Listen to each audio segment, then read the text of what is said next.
Hello and welcome back to the podcast with James and Sarah. And this time we're going to be talking about the Toronto clown riots. So, to kick things off, we need to look at Toronto in the summer of 1855. And at the time, it was a burgeoning provincial city of about 40,000 people. And at the time, it was famous for its muddy thoroughfares and, more importantly for our story, a very volatile social atmosphere. All right, so you've got this crowded, muddy, and restless city. Yeah, that just sounds like dry tinder waiting for a spark, really. Oh, definitely, yeah. So on the 10th of July, 1855, you had the S.B. Howe's Star Troop Menagerie and Circus arrived with their really catchy name. And they were a prominent American touring company. And they'd set up their big top and animal enclosures at a space called Fairley's Lot.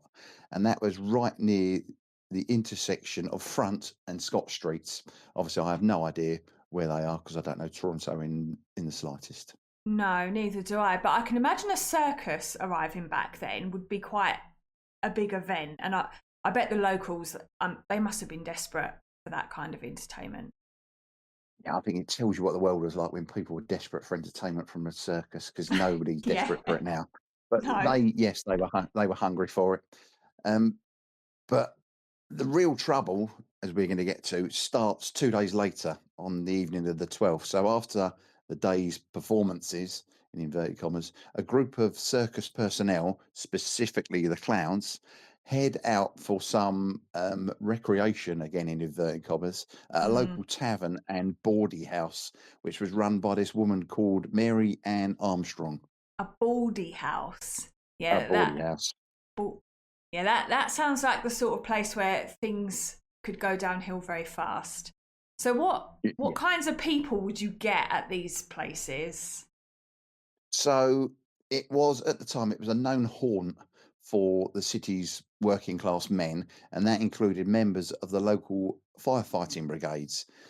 So the atmosphere Right. was immediately tense because these circus performers were seen as Yankee outsiders, Americans coming over the border, and the local patrons were intensely loyalist and parochial. So they really, really didn't take kindly to having Americans in their bawdy house. Oh, right. So you've got all this sort of nationalistic tension and the local Yeah. pride, and it's all kind of simmering in one bar. Yeah, that's not Oh good, is yeah. it? So, but No. what actually triggered the violence? Because obviously you're saying riot, so there's violence. What triggered it? Yeah. Oh yeah. So it's it's deceptively trivial. So a clown who has been identified as someone called Myers got into a dispute with a member of the Hook and Ladder Firefighting Company Number Two, and according to eyewitnesses, this Myers playfully or maybe provocatively knocked the hat off of a firefighter's head. He knocked his hat off. Do you know That's all he that did. that almost sounds funny, like a prank, but I'm guessing not in 1850s Toronto. Probably wasn't perceived that Um, way. no, definitely not. So it's a very hyper masculine and tribal environment. So it was seen as a grave personal insult and a direct challenge to this fella's honour. So the situation spiraled instantly into a violent brawl. Right, and just to, I should have put this in before, but when you say firefighters, they weren't like the ones we have today, like Fireman Correct. Sam. They No. so these ones operated more like a coordinated street gang, and they rallied their comrades and quickly overwhelmed the clowns. So even though the circus performers were athletic, they were just outnumbered. Right. So they had to retreat toward Fairley's Lot with the firemen shouting and chasing them all the way. Oh, sounds like they barely made it back. Was anyone hurt at this stage, or? On the first night, these physical injuries were minor, but the damage to the fireman's pride was seen as being quite significant. And this perceived disrespect towards the city's defenders, as you will, set the stage for a larger, much more organised retaliation the following day. Okay, so the tavern fight is just the opening act. Yeah. as it were. But I'm confused. How did this turn from basically a fallout over a hat into a full scale riot?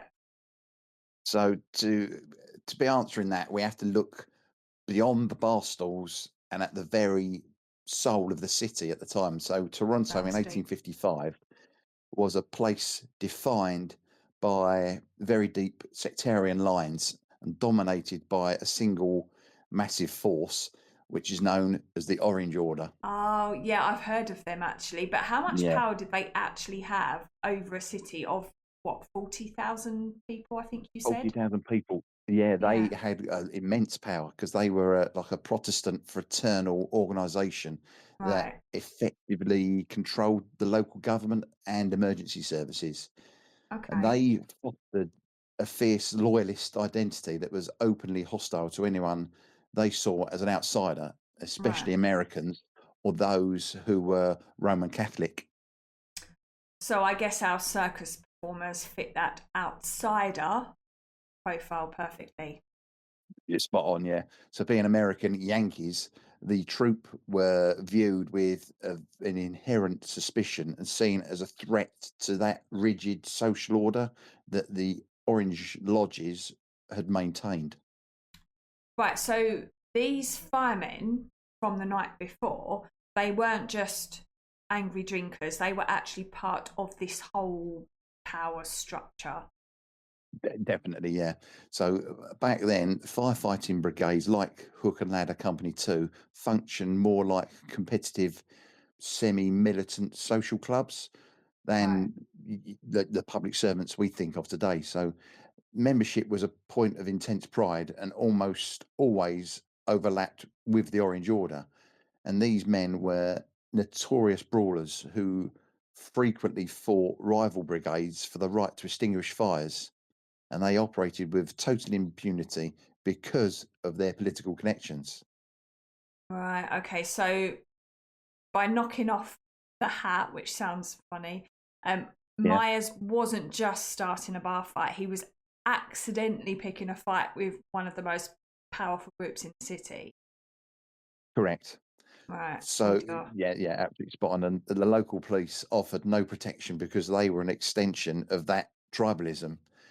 At the time, the Toronto police were a patronage based organisation where nearly every officer was an Orangeman, and the chief Oh. and his men were beholden to the same fraternal loyalties as the firefighters. That is a terrifying thought. Awful, If isn't you're it? a Yeah, visitor, the law is only there for the insiders. That's correct. yeah, that doesn't sound Yeah, so it does create a really dangerous environment. So by the yeah. morning of the 13th of July, the story of the tavern fight had been completely embellished across the city's bars, and the clowns were painted as aggressive foreign agitators who had assaulted Toronto's heroic defenders. So completely turned out proportion. So the mob, they didn't even think that they were committing a crime. Nope. The rhetoric at the time was so successful that that mob saw the destruction of the circus as an act of civil justice. And this Mm. obviously then sets the stage for a systematic assault on Fairlie's lot. And they marched in with quite assurance that the authorities wouldn't lift a finger to stop them. They were just going to go in and do what they wanted. Oh. So when this civic justice finally arrived at the circus Mm. gates that afternoon, Yeah. what did it actually look like? What was going on? It would have looked it would have just been absolute carnage. So by the afternoon of the 13th, that simmering resentment we talked about finally boils over into open violence, and a massive mob, bolstered by off-duty firefighters and members of the Orange Order, marched straight for Fairlie's lot. And the circus troupe were actually in the middle of preparing for their daily performance when this riot turns up at their door. Right, and these rioters, they're not just showing up to protest. They're literally armed and they're ready for a fight. It sounds like. Definitely, yeah. Yeah, exactly. So they roll up there with stones, clubs, various makeshift weapons, and this wasn't some spontaneous outburst. It was coordinated. It was a coordinated effort to dismantle this foreign presence in Toronto, and they quickly overwhelmed the perimeter of the encampment, and the destruction was just systematic and brutal. When you say systematic, what were they doing? So they went for the infrastructure first. They Right. overturned the heavy wagons, slashed the canvases of the big top, and then as the mob surged forward, the performers and their families had to flee for their lives. And some of them actually ran into the nearby woods to hide, whilst Oh, others tried to defend their property. awful to think of families being Yeah, chased out of their homes. And I know this sounds strange to think of it, but I mean, there would have been animals, you know, yeah. they must have been terrified. Well, yeah, it must have been. I suppose you look at it as a scene of total anarchy. And the Yeah. reports from the time described that terror of the animals as the mob pelted their cages with stones and even tried to set fire to the wooden structures. But I think that, yeah, the most harrowing part was the specific targeting of people just going after them because they're in there, not because they were involved. So they were actually hunting down hounds at this point. Yeah, specifically the ones involved in the brawl at Right. Armstrong's the night before. So anyone caught by the mob was subjected to severe beatings. And this obviously then fills the air with the sound of splintering wood, the roar of the crowd, and the screams of the animals. And this Oh. was happening in the heart of what was supposed to be a disciplined British style capital. And how long did this go on for? Was it hours or? Oh yeah, several hours. Yeah, this mob effectively held Fairlie's lot under siege, and it gives an unmistakable message. In 1855 Toronto, the protection of the law didn't extend to you if you offended the city's powerful fraternal factions. So by the time the crowd finally disperses, this troop was financially ruined and physically traumatized. So all that was left was a smoking ruin of broken wagons and torn canvas. That's the end of the circus. No, that just sounds like a total failure of civilization. And but hang on, you said earlier the authorities were there, they were present. So if they were the police, if they were standing right there, why didn't they stop the slaughter? Well, because they didn't want to. This Oh, is a very, very scandalous part of the entire siege. Throughout those hours of violence, uniformed police officers were actually standing right there at the lot. so they basically had a front row seat to all of this destruction going Yeah. on. Yeah, they did. Yeah. But they remained completely passive. So that there's eyewitness reports later saying that these policemen were standing amongst the rioters, having casual conversations with the Orange Order members Mm. and the firefighters as they literally just tore the circus apart. So not a single arrest was made whilst this riot was going on. They made no attempt to protect the performers, their families, or the property. That's just total betrayal. I can't even get my words out, but Yeah, of public trust. And yeah. so the people that were meant to enforce the law were essentially acting as spectators, or in a way, you could say they were accomplices. Oh, yeah, definitely. Yeah. Yeah. And this fallout from that blatant dereliction of duty was immediate and fierce. So once the dust settles, the city's newspapers and its moderate citizens Mm. were absolutely outraged. And the failure of the law was so absolute that it forced a formal commission of inquiry into the conduct of the force and the mayor, a fellow called George William Allen. Okay, and I assume this investigation found exactly what we talked about earlier. It confirmed everyone's suspicions. The Right. investigation proved that the police force was so deeply embedded within the Orange Order and local political gangs that it was physically incapable of doing its duty impartially. It wasn't just a few bad apples, the entire system had been compromised. So how do you even go about fixing a system that is that broken? Well, luckily, it's not something I've ever had to do or worry about. But in this No. case, they dissolved it. So Yeah. in 1855, the city took this unprecedented step of dismissing the entire police force. Every single officer was let go, and a new board of police commissioners was established to create a professional discipline service from scratch. Oh, so that's where the modern force comes from. Definitely, yeah. So 18, we can then move on to 1859, and the modern Toronto Police Force is created, and it was All right. modelled after Sir Robert Peel's Metropolitan Police in London, the Oh, Bobbies. oh, okay, Um, yeah, yeah.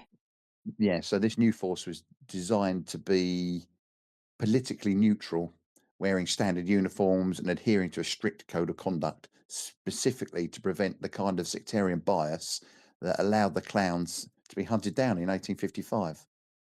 Do you know, it's quite an incredible legacy actually that a violent riot um, over someone getting their hat knocked off Yeah, ends up yeah, being the catalyst for the professional policing that we see today. It's pretty mad. yeah, yeah. It is what is quite a small thing. It has become quite a landmark event, and it Yeah. marks the moment Toronto transitions from a frontier town ruled by your tribal factions to a modern city governed by professional institutions.